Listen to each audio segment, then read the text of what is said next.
Ассалаумағалейкум, назарларыңызды информ бюро жаңалықтар. Қайырлы кеш, студияда Меретжан Ызғұтты және Аида Боранбай. Бүгін көретіндеріңіз.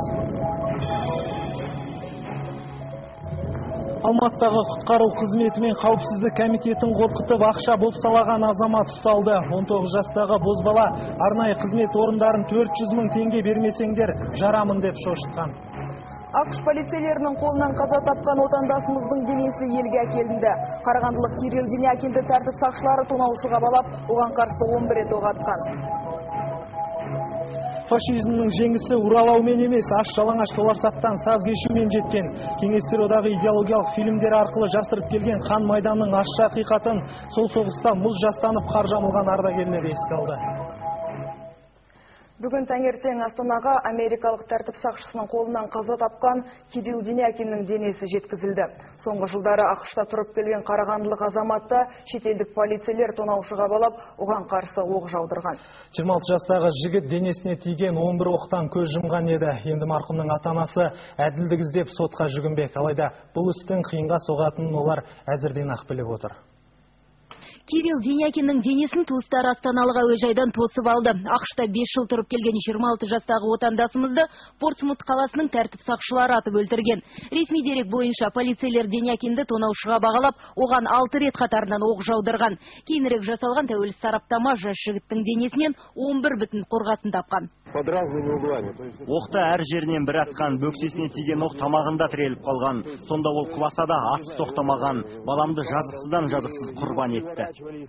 Көздерінің жасын әрең тиіп тұрған туыстары марқұмды жерлеу күнін әлі анықтамаған екен. Олар баласының денесін ақштан әкелуге кетіп, әуе рейстерінде кеткен қателіктерден елге кешігіп оралатын Кириллдің анасын тоспақ. Марқұмның туыстары оқиғаның жай-жапсарын содан сұрап білеміз деп отыр. Алайда бүгіннің өзінде ешкім оқыс оқиға фактісіне сенбейді.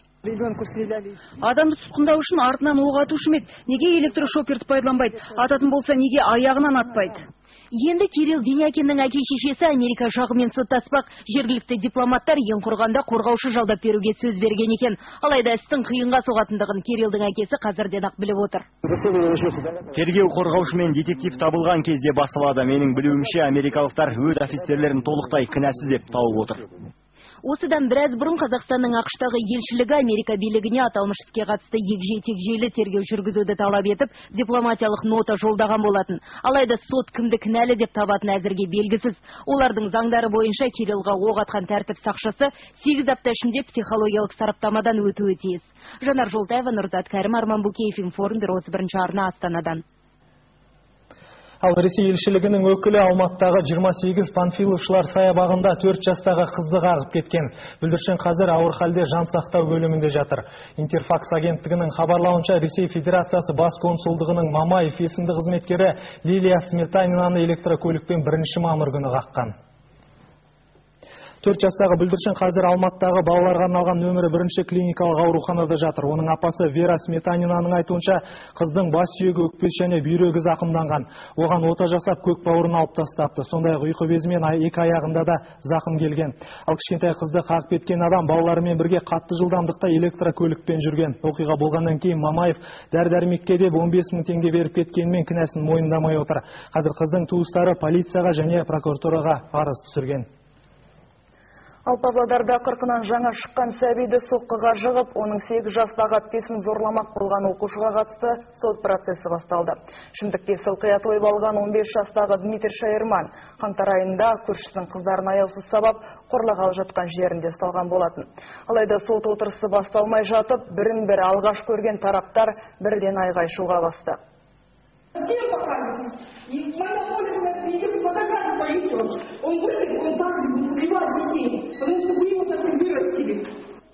Айыпталушының туыстары зардап шеккен Жұмашевтардың жанұясынан кешірім сұрағанның орнына қаскөйлерін ақтап әлек. Ал бұған асы қатпай жатып, біреудің кесірінен қос жанарынан айырылған Еркежан 4 айдан бері ауыр халде жатыр.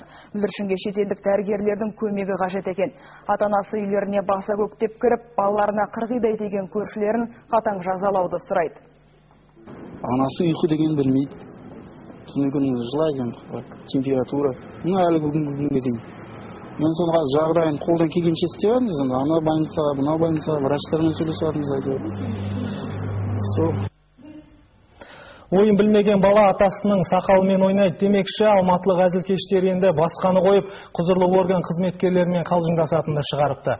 19 жастағы қала тұрғыны құтқару қызметін қорқытып 400 мың теңге бопсаламақ болған. Айтқанын орындамаса жарылыс жасаймын деп қорқытқан. Құтқару қызметін оңайлықпен үркіте алмасын білген ол, ұлттық қауіпсіздік қызметіне де қоңырау шалған көрінеді. Екі мекемені қорқыту арқылы ақша тапқысы келген азамат бұрын сотты болмаған, жұмысы жүрген жігіт болып шықты. Қалалық ішкі істер департаменті ұйымдасқан қылмыспен күрес басқармасының қызметкерлері қоңырау шалушының тұрған жерін анықтап, оны қамауға алды. Енді құзырлы орган қызметкерлерімен әзілдескісі келген азаматтың үстінен 2 бап бойынша террорлық акт жөнінде жалған хабарлама берген үшін және ақша бопсалағысы келген үшін қылмыстық іс қозғалмақ. Алматылық мектептердің 80% жер сілкінісі болған жағдайда құлап қалуы мүмкін, өйткені оқу нысандарының 20% ғана сейсмикалық сынақтан өткен. Қаладағы бірде-бір мектепте апат бола қалған жағдайда шынысы шашырап кетпей, жай шынайтын аймақтар орнатылмаған. Бұл туралы төтенше жағдай қызметінің мамандары мәлімдеп отыр. Бұл туралы ақпарат хабарымыздың барысында көрсетілетін болады. Хабарымызды ары қарай жалғастырайық. Қазақстан-Қытай шекарасын уысында ұстап келген ұйымдасқан қылмыстық топ әшкереленуі қорғас кеден бекеттері арқылы тауар таситын қызмет кәсіпкерлерге үміт сыйлады. Кезінде қылмыстық топтан зәбір көрген азаматтар осы уақытқа дейін олардан қорыққандықтан ештеңеден шара айтпаған. Кәсіп иелерінің айтуларынша, кеденді уысында ұстаған қылмыс әлемінің серкелері облыстағы өзге де органдарға ықпал етіп отырған көрінеді. Ал кеден саласындағы қылмыстық топқа алғашқы болып күрес жариялаған Қанағат Такеева қорғас бекетіне қайта оралмақ ниетте. Қылмыс әлемінің серкелері мен кеденшілердің айтқанына көнбесең, қалған күніңді түрмеде өткізесің. Қазақ-Қытай шекарасын уысында ұстаған ұйымдасқан топ әр кәсіпкерге қосымша салық салып, оған көнбеген кәсіпкерлердің жүгін уақытша сақтау қоймасынан шығармай қойған. Қарсы келгендерге қысым көрсетіп, тіпті күш қолдануға дейін барған. Кеденнен өту үшін бірінші қылмыстық топтан, одан кейін кеденшілерден рұқсат алған. Содан сескенгендіктен бизнесмендер осы уақытқа дейін тіс жарып айта алмапты. Кеденшілер Гүлмираға 2 миллион теңгені депозитке салдырып, әлі күнге дейін қайтармаған.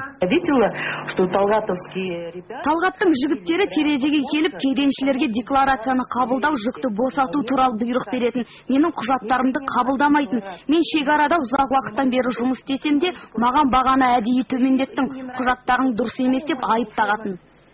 Бірнеше жылдан бері Қазақстан мен Қытай арасындағы тауар айналымын қадағалап отырған қылмыстық топ барлық жүктің бағытын өздері реттеп отырған. Контрабандалық жолмен келген жүктерді кедендік рәсімдеу барысында бірнеше есеге төмендетіп көрсеткен. Ал кәсіпкерлер әр көлікке 25-30 мың доллардан төлегенімен, оның 20% ғана бюджетке құйылып, қалған арнайы бөліске түскен. И страшно, что, например, Артықбаев Курманбек Жулатович. Курманбек Артықбаев кәсіби маман. Кеденде қызмет ететіндердің барлығы күштік құрылымдарда ысылған білікті мамандар. Сондықтан олар құрған жүйені бұзу мүмкін емес. Біздің ісімізде ілік болмаған соң аман қалдық. Олар 2 рет маған кісен салмақ болды. Ильяс Тоқтақынов Алатау кедендік рәсімдеу орталығының басшысынан жәбір көргенін айтады. Олардың айтқанына көнбеген үшін кеденшілер 6 айдан бері кәсіпорынды тексеруге алып, жұмысын тоқтатып қойған. Кеден органдары бізге бүгінгі таңда жұмыс жасатпайды. Осындай кішігірім сылтау табады. Оның бәрі коррупцияға келіп итереді. Бізді итереді. Қазір қашуда жүрген облыстық кедендік бақылау департаментінің бұрынғы басшысы Қанағат Такееваның мәлімдемесі шындыққа жанаспайды. Арнайы тексеру жүргізген құзырлы органдардың өзі кінәрат таппады деп мәлімдеген болатын. Тек қана қаржы полициясы емес, прокуратура, ішкі мемлекеттік қауіпсіздік комитеті, одан кейін біздің өзіміздің ішкі қауіпсіздік басқармасы барлық жағынан тексерістер өтті. Тексерістің қорытындысы бойынша ешқандай Такеева азаматшаның айтқан дәлелдері негізін тапқан жоқ. Кеден саласындағы даудан кейін комитет төрағасы Қозы-Көрпеш Карбозов отставкаға кетіп, қашуда жүр деген ақпаратты ведомствоның ресми өкілі Ержан Байтанаев жоққа шығарды. Ал атышулы оқиғаның негізгі кейіпкері Құрманбек Артықбаев 18 сәуірден бастап ішкі істер министрлігіне ауысып кеткен. Ұлан Тәліпбай, Ернар Құсайынов, Тимур Қайрамбаев, Информбюро 31 телеарна. Ал оңтүстік Қазақстан облысында 800-ге жуық тұрғын аты жоқ ауылда тұрып жатыр. Құрылғанына 7 жыл болған елді мекенге әлі күнге дейін бірде-бір басшы арнайы ат басын бұрмаған. Заты бар, бірақ аты жоқ ауылда жалпы саны 150 отбасы түтін түтетіп отыр және барлығының қолдарында жерлерін заңдастырған құжаттары бар. Соған қарамастан ауылда бүгінгі күнге дейін мектеп не аурухана сынды әлеуметтік нысандарды айтпағанда жарық пен ауыз су мәселесі де шешілмеген. Өздерін айдаладағы Ақ-Отау санайтын Сайрам ауданына қарасты бұл мекенде жалпы саны 150 шаңырақтың керегесі керіліп түтіні түтеуде. Аты жоқ болған соң әрине бұл жерде көпшілікке ортақ көлік жолы, емхана, мектеп сынды әлеуметтік ошақ көздері де жоқ. Алайда тұрғындардың қолында аудан әкімінің ұйғарымымен ресми түрде алған жер құжаттары бар. Бізді қойып берші, бала шағаны айтыңызшы. Ауылдың аты да жоқ, су да жоқ. Құттақ көткен су ішеміз сөздің ашығы. Тестарына әр жерде тұр. Жерді қазамызда екі пілак қоямыз да қайтеміз енді. Әр қайсыда жалынып су құйып. Андайға боламыз. Қызмет газетіне жазса, одан жауап келді. Сайрам ауданының әкімінен қызмет газетіне жауап келді. Мен қазір жағасында шығам деп ұмытып қызыма әкел дедім. Сонда бүйтіп жазылған. 1,7 гектар Құрсай ауылына жер бөлінген деген.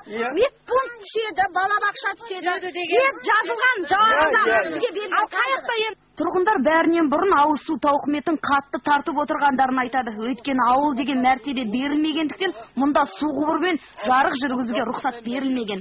Құрттақ кеткен жазың, құрттақ кеткен су ішіп отырмыз. Мысалы, қарап тұрыңыз, анау камера бұрмайды, анау түсіріп жіберші. Анау кәдімгі күлегін жауып қоямыз. Құрттаған су ішіп дамыған заманда қараңғылықтың күйін кешіп жатқан халық президенттік сайлауға да қатыспағандарын мәлімдеді. Біз келгенімізге міне 3 жыл болды. Әкімді де көрген жоқпыз. Сайлау болып жатыр. Үшіне міне сайлауда да ешкім дауыс берген жоқ. Айтыңыздаршы, бетіңізден. Ол қалай сайланып жатсыздар? Бірақ өңірге бірінші рет келіп тұрса да, әкім камера алдында бұл қиындықтарды жоққа шығармақ бақты және мәселенің бұлайша өршуіне халықтың өзін кінәлі еткендей болды. Ауданның аномастик комиссиясына мен тапсырамын оны. Облыстың аномастик комиссиясына тапсырамын. Ауданның мәслихаты бекітеді, оны облыстың мәслихаты бекітеді. Одан кейін ауылға премьер-министр қаулысымен атау беріледі. Ол әшейінен беріле салмайды ғой. Осылайша аты жоқ ауылдың жағдайын түсінген болды ма, соңында әкімшілік өкілдері облыстық комиссияға өтініш жолдайтын болып, көпшіліктің көзінше шешім қабылдады. Бірақ мектеп, аурухана мәселесі қиынға соғады деді. Соған қарағанда ауылға заңды түрде атау берілгенімен, ондағы тұрғындардың суды көрші ауылдан тасып ішіп, балаларын сол жаққа сабаққа жібере тұруларына тура келмек. Құралай пионер, Мира Сүлейменова, Алмас Бестенбеков, Информбюро, Оңтүстік Қазақстан облысы. Бірінші дүниежүзілік соғыстың ең соңғы ардагері Клод Стэнли Чоулс Австралияның Пент қаласында көз жұмды. Қатарынан 2 дүниежүзілік соғыстың куәгері болған қария 10 жасында дүние салған. Соғыста көрсеткен ерлігі үшін көптеген құрмет белгілері мен ордендерді кеудесіне таққан ардагер өмірінің соңғы жылдарын жалғыздықта өткізіп, қарттар үйінде бақилыққа аттанған. Ұлыбританияда туып өскен Клод Стэнли Чоулс 15 жасынан бастап Британ королі әскери теңіз күштерінің қатарында қызмет атқарған. Соғыс аяқталғаннан кейін Австралияға қоныс аударып, сол елде 30 жылдан астам уақыт әскери қызметте жұмыс істеген. Ардагер осыдан 8 жыл бұрын қайтыс болған әйелі Этельмен бірге 75 жыл отасып, 3 бала, 13 немере, 26 шөбере мен 2 шөпшек сүйген екен.